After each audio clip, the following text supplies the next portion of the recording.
व्यासकृत पितृस्तोत्रम् गुरुन् वद महाभागा वेद व्यास जगद्गुरु गुरूणां तारतम्यं च कस्मात् किं फलमुच्यते। व्यास उवाच माता पिता गुरुः श्रेयान् ज्येष्ठ भ्राता पितामह श्वशुरो मातुलश्चैव तथा मातामहः स्मृतः पितुर्ज्येष्ठः कनिष्ठश्च भ्राता ज्येष्ठा निजस्वसा पितुः स्वसा जनायाश्च स्वसा गुरुजना स्मृता पत्न्या पितामहादीनां तथैव गुरवः स्मृता एतेषु हि पिता श्रेयान् गुरुरेव महागुरुः पिता धर्मः पिता स्वर्गः पिता हि परमं तपः पितरि प्रीतिमापन्ने प्रीयन्ते सर्वदेवता पिता यशपदे दृष्टो न तस्य कस्यचित् गतिः जपो दानं तपो होमः स्नानं तीर्थक्रिया विधिः वृथैव तस्य सर्वाणि कर्माण्यानानि कानिचित् करोति सर्वदेवेषां पितरां चानुतप्ययः अनुतापः पितुस्तीव्रं विषं दहति यं सुतां जपादि विफलं तत्र दग्धक्षित्युक्तद्बीजवत् पित्रार्थे पुण्यकर्माणि कुर्यात् सर्वाणि सत्सुतः तेनाननुमतोऽप्येवं कुर्वन्नेवावसीदति यन्नातु पितरं यस्तु कियत् पुण्यं च कारयेत् तत्पुण्यफलं कोटि गुणमाप्नोति संशयम् शृणु वक्षे पितुः स्तोत्रम् विष्णवे ब्राह्मणोद्दिताम् नाभिपद्मो भवो येन तुष्टाव पितरं सतम् ब्रह्मोवाच ॐ नमः पित्रे जन्मदात्रे सर्वदेवमयाय च सुखदाय प्रसन्नाय सुप्रीताय महात्मने सर्वयज्ञस्वरूपाय स्वर्गाय परमेष्ठिने सर्वतीर्थावलोकाय करुणासागराय च नमः सदा सुतोषाय शिवरूपाय ते नमः सदापराधशमने सुखाय सुखदाय च दुर्लभं मानुषमिदं येन लब्धं मया वपुः संभावनीयं धर्मार्थे तस्मै पित्रे नमो नमः तीर्थस्नान तपोहोम जपादि यश दर्शनं महागुरु स गुरवे तस्मै पित्रे नमो नमः यस्य प्रमाणस्तवनात् कोटिशः पितृतर्पणम् अश्वमेधशतैस्तुल्यं तस्मै पित्रे नमो नमः इदं स्तोत्रं पितुः पुण्यं यः पठेत् प्रयतो नरः प्रत्यहं प्रातरुत्थाय पितृश्राद्धदिनेऽपि च स्वजन्मदिवसे साक्षात् पितृरग्रे स्थितोऽपि वा न तस्य दुर्लभं किञ्चित् सर्वज्ञातादिवाञ्छिताम् नानापापकर्मकृतत्वापि यः स्तौति पितरं स्तुतः सध्रुवं प्रविधायैव प्रायश्चित्तं सुखी भवेत् पितुः प्रीतिकरो नित्यं सर्वकर्माण्यर्थाहते गुरुन् वद महाभागा वेद व्यास जगद्गुरु गुरूणां तारतम्यं च कस्मात् किं फलमुच्यते। व्यास उवाच माता पिता गुरुः श्रेयान् ज्येष्ठ भ्राता पितामह श्वशुरो मातुलश्चैव तथा मातामहः स्मृतः पितुर्ज्येष्ठः कनिष्ठश्च भ्राता ज्येष्ठा निजस्वसा पितुः स्वसा जनायाश्च स्वसा गुरुजना स्मृता पत्न्या पितामहादीनां तथैव गुरवः स्मृता एतेषु हि पिता श्रेयान् गुरुरेव महागुरुः पिता धर्मः पिता स्वर्गः पिता हि परमं तपः पितरि प्रीतिमापन्ने प्रीयन्ते सर्वदेवता पिता यशपदे दृष्टो न तस्य कस्यचित् गतिः जपो दानं तपो होमः स्नानं तीर्थक्रियाविधिः वृथैव तस्य सर्वाणि कर्माण्यानानि कानिचित् करोति सर्वदेवेषां पितरं चानुतप्ययः अनुतापः पितुस्तीव्रं विषं दहति यं सुतां जपादिविफलं तत्र दग्धक्षित्युक्तद्बीजवत् पित्रार्थे पुण्यकर्माणि कुर्यात् सर्वाणि सत्सुतः तेनाननुमतोऽप्येवं कुर्वन्नेवावसीदति यन्नातु पितरं यस्तु कियत् पुण्यं च कारयेत् तत्पुण्यफलं कोटि गुणमाप्नोति संशयम् शृणु वक्षे पितुः स्तोत्रं विष्णवे ब्राह्मणोद्दितां नाभिपद्मो भवो येन तुष्टाव पितरं सतं ब्रह्मोवाच ॐ नमः पित्रे जन्मदात्रे सर्वदेवमयाय च सुखदाय प्रसन्नाय सुप्रीताय महात्मने सर्वयज्ञस्वरूपाय स्वर्गाय परमेष्ठिने सर्वतीर्थावलोकाय करुणासागराय च नमः सदा सुतोषाय शिवरूपाय ते नमः सदापराधशमने सुखाय सुखदाय च दुर्लभं मानुषमिदं येन लब्धं मया वपुः संभावनीयं धर्मार्थे तस्मै पित्रे नमो नमः तीर्थस्नानतपोहोमा जपादि यशदर्शनं महागुरुश गुरवे तस्मै पित्रे नमो नमः यस्य प्रमाणस्तवनात् कोटिशः पितृतर्पणम् अश्वमेधशतैस्तुल्यं तस्मै पित्रे नमो नमः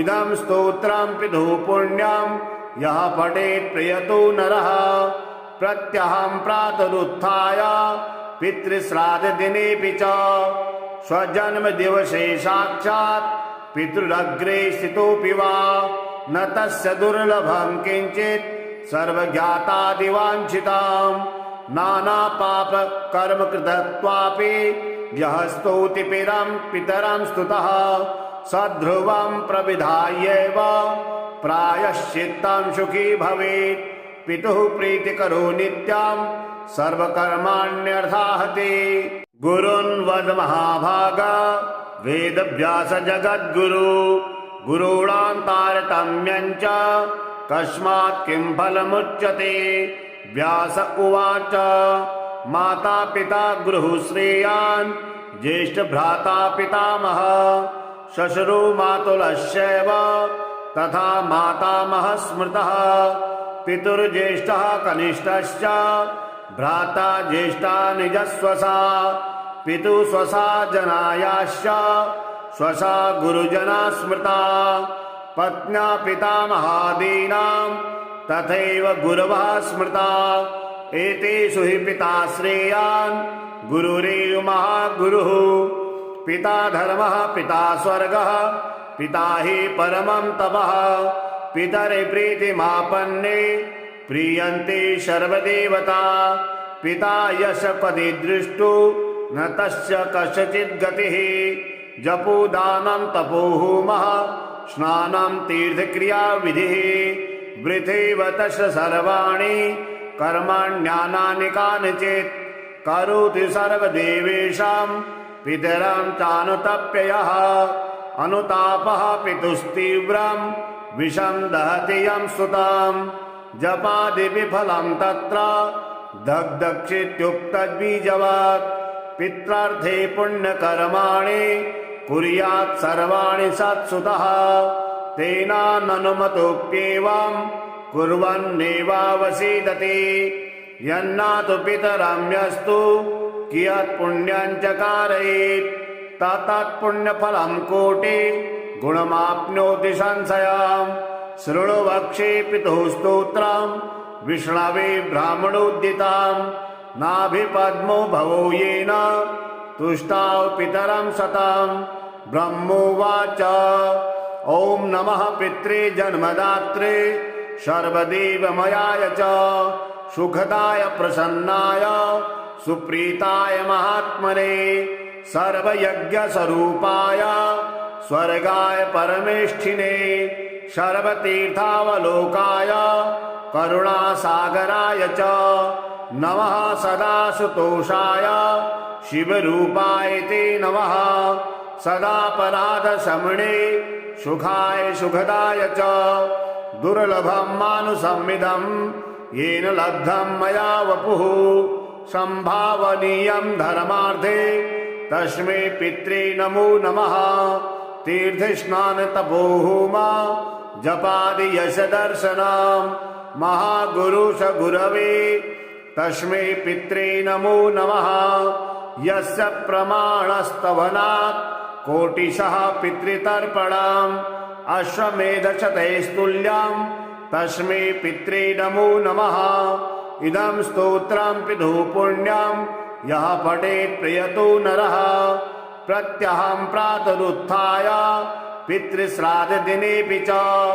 स्वजन्मदिवसे साक्षात् पितृरग्रे स्थितोऽपि वा न तस्य दुर्लभं किञ्चित् सर्वज्ञातादिवाञ्छिताम् नानापापकर्मकृतत्वापि यः स्तौति पितरं स्तुतः सध्रुवं प्रविधायैव प्रायश्चित्तं सुखी भवेत् पितुः प्रीतिकरो नित्यं सर्वकर्माण्यर्थाहते गुरुन् वद महाभागा वेदव्यास जगद्गुरु गुरूणां तारतम्यं च कस्मात् किं फलमुच्यते व्यास उवाच माता पिता गुरुश्रेयान् ज्येष्ठ भ्राता पितामह श्वशुरो मातुलश्चैव तथा मातामह स्मृतः पितुर्ज्येष्ठः कनिष्ठश्च भ्राता ज्येष्ठा निजस्वसा पितुः स्वसा जनायाश्च स्वसा गुरुजना स्मृता पत्न्या पितामहादीनां तथैव गुरवः स्मृता एतेषु हि पिता श्रेयान् गुरुरेव महागुरुः पिता धर्मः पिता स्वर्गः पिता हि परमं तपः पितरे प्रीतिमापन्ने प्रीयन्ते सर्वदेवता पिता यशपदे दृष्टो न तस्य कस्यचित् गतिः जपो दानं तपो होमः स्नानं तीर्थक्रिया विधिः वृथैव तस्य सर्वाणि कर्माण्यानानि कानिचित् करोति सर्वदेवेषां पितरं चानुतप्ययः अनुतापः पितुस्तीव्रं विषं दहति यं सुतं जपादिविफलं तत्र दग्धक्षित्युक्तद्बीजवत् पित्रार्थे पुण्यकर्माणि कुर्यात् सर्वाणि सत्सुतः तेनाननुमतोऽप्येवं कुर्वन्नेवावसीदति यन्नातु पितरं यस्तु कियत् पुण्यं च कारयेत् तत्पुण्यफलं कोटि गुणमाप्नोति संशयम् शृणु वक्षे पितुः स्तोत्रं विष्णवे ब्राह्मणोद्दितं नाभिपद्मो भवो येन तुष्टाव पितरं शतं ब्रह्मोवाच ॐ नमः पित्रे जन्मदात्रे सर्वदेवमयाय च सुखदाय प्रसन्नाय सुप्रीताय महात्मने सर्वयज्ञस्वरूपाय स्वर्गाय परमेष्ठिने सर्वतीर्थावलोकाय करुणासागराय च नमः सदासुतोषाय शिवरूपाय ते नमः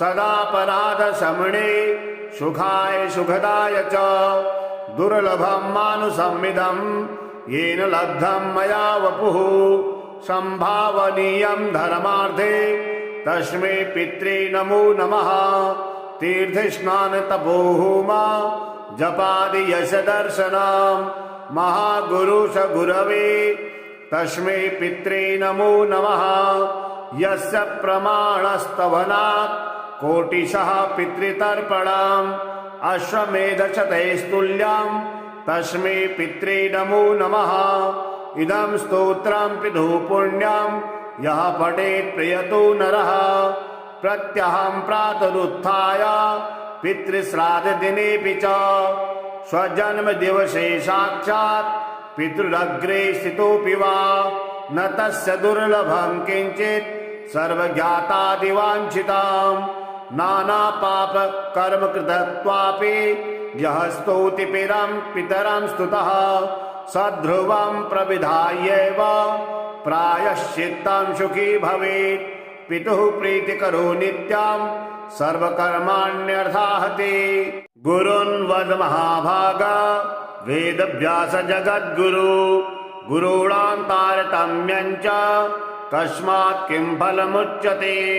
व्यास उवाच माता पिता गुरुश्रेयान् ज्येष्ठभ्राता पितामह श्वशुरो मातुलश्चैव तथा मातामहः स्मृतः। पितुर्ज्येष्ठः कनिष्ठश्च भ्राता ज्येष्ठा निजस्वसा पितुः स्वसा जनायाश्च स्वसा गुरुजना स्मृता। पत्न्या पितामहादीनां तथैव गुरवः स्मृता। एतेषु हि पिता श्रेयान् गुरुरेव महागुरुः। पिता धर्मः पिता स्वर्गः पिता हि परमं तपः। पितरि प्रीतिमापन्ने प्रीयन्ते सर्वदेवता। पिता यश पदि दृष्टो न तस्य कस्यचित् गतिः। जपो दानं तपो होमः स्नानं तीर्थक्रियाविधिः। वृथैव तस्य सर्वाणि कर्माण्यानानि कानिचित् करोति सर्वदेवेषां पितरं चानुतप्ययः। अनुतापः पितुस्तीव्रं विषं दहति यं सुतं। जपादिविफलं तत्र दग्धक्षित्युक्तद्बीजवत्। पित्रार्थे पुण्यकर्माणि कुर्यात् सर्वाणि सत्सुतः। तेनाननुमतोऽप्येवं कुर्वन्नेवावसीदति। यन्नातु पितरं यस्तु कियत् पुण्यं च कारयेत् तत्पुण्यफलं कोटि गुणमाप्नोति संशयम्। शृणु वक्षे पितुः स्तोत्रं विष्णवे ब्राह्मणोद्दितं। नाभिपद्मो भवो येन तुष्टाव पितरं सतं। ब्रह्मोवाच ॐ नमः पित्रे जन्मदात्रे सर्वदेवमयाय च सुखदाय प्रसन्नाय सुप्रीताय महात्मने सर्वयज्ञस्वरूपाय स्वर्गाय परमेष्ठिने सर्वतीर्थावलोकाय करुणासागराय च नमः। सदा सुतोषाय शिवरूपाय ते नमः। सदापराधशमने सुखाय सुखदाय च दुर्लभं मानुषमिदं येन लब्धं मया वपुः। संभावनीयं धर्मार्थे तस्मै पित्रे नमो नमः। तीर्थस्नानतपोहोम जपादि यशदर्शनं महागुरुश गुरवे तस्मै पित्रे नमो नमः। यस्य प्रमाणस्तवनात् कोटिशः पितृतर्पणम् अश्वमेधशतैस्तुल्यं तस्मै पित्रे नमो नमः। इदं स्तोत्रं पितुः पुण्यं यः पठेत् प्रयतो नरः। प्रत्यहं प्रातरुत्थाय पितृश्राद्धदिनेऽपि च स्वजन्मदिवसे साक्षात् पितृरग्रे स्थितोऽपि वा न तस्य दुर्लभं किञ्चित् सर्वज्ञातादिवाञ्छिताम्। नानापापकर्मकृतत्वापि यः स्तौति पितरं स्तुतः सध्रुवं प्रविधायैव प्रायश्चित्तं सुखी भवेत्। पितुः प्रीतिकरो नित्यं सर्वकर्माण्यर्थाहते। गुरुन् वद महाभागा वेदव्यास जगद्गुरु गुरूणां तारतम्यं च कस्मात् किं फलमुच्यते। व्यास उवाच माता पिता गुरुश्रेयान् ज्येष्ठभ्राता पितामह श्वशुरो मातुलश्चैव तथा मातामहः स्मृतः। पितुर्ज्येष्ठः कनिष्ठश्च भ्राता ज्येष्ठा निजस्वसा पितुः स्वसा जनायाश्च स्वसा गुरुजना स्मृता। पत्न्या पितामहादीनां तथैव गुरवः स्मृता। एतेषु हि पिता श्रेयान् गुरुरेव महागुरुः। पिता धर्मः पिता स्वर्गः पिता हि परमं तपः। पितरि प्रीतिमापन्ने प्रीयन्ते सर्वदेवता। पिता यशपदि दृष्टो न तस्य कस्यचित् गतिः। जपोदानं तपोहोमः स्नानं तीर्थक्रिया विधिः। वृथैव तस्य सर्वाणि कर्माण्यानानि कानिचित्। करोति सर्वदेवेषां पितरां चानुतप्ययः। अनुतापः पितुस्तीव्रं विषं दहति यं सुतं। जपादिविफलं तत्र दग्धक्षित्युक्तद्बीजवत्। पित्रार्थे पुण्यकर्माणि कुर्यात् सर्वाणि सत्सुतः। तेनाननुमतोऽप्येवं कुर्वन्नेवावसीदति। यन्नातु पितरं यस्तु कियत् पुण्यं च कारयेत् तत्पुण्यफलं कोटि गुणमाप्नोति संशयम्। शृणु वक्षे पितुः स्तोत्रं विष्णवे ब्राह्मणोद्दितं। नाभिपद्मो भवो येन तुष्टाव पितरं सतं। ब्रह्मोवाच ॐ नमः पित्रे जन्मदात्रे सर्वदेवमयाय च सुखदाय प्रसन्नाय सुप्रीताय महात्मने सर्वयज्ञस्वरूपाय स्वर्गाय परमेष्ठिने सर्वतीर्थावलोकाय करुणासागराय च नमः। सदा सुतोषाय शिवरूपाय ते नमः। सदापराधशमने सुखाय सुखदाय च दुर्लभं मानुषमिदं येन लब्धं मया वपुः। संभावनीयं धर्मार्थे तस्मै पित्रे नमो नमः। तीर्थस्नानतपोहोम जपादि यश दर्शनं महागुरुश गुरवे तस्मै पित्रे नमो नमः। यस्य प्रमाणस्तवनात् कोटिशः पितृतर्पणम् अश्वमेधशतैस्तुल्यं तस्मै पित्रे नमो नमः। इदं स्तोत्रं पितुः पुण्यं यः पठेत् प्रयतो नरः। प्रत्यहं प्रातरुत्थाय पितृश्राद्धदिनेऽपि च स्वजन्मदिवसे साक्षात् पितृरग्रे स्थितोऽपि वा न तस्य दुर्लभं किञ्चित् सर्वज्ञातादिवाञ्छितं। नानापापकर्मकृतत्वापि यः स्तौति पितरं स्तुतः सध्रुवं प्रविधायैव प्रायश्चित्तं सुखी भवेत्। पितुः प्रीतिकरो नित्यं सर्वकर्माण्यर्थाहते।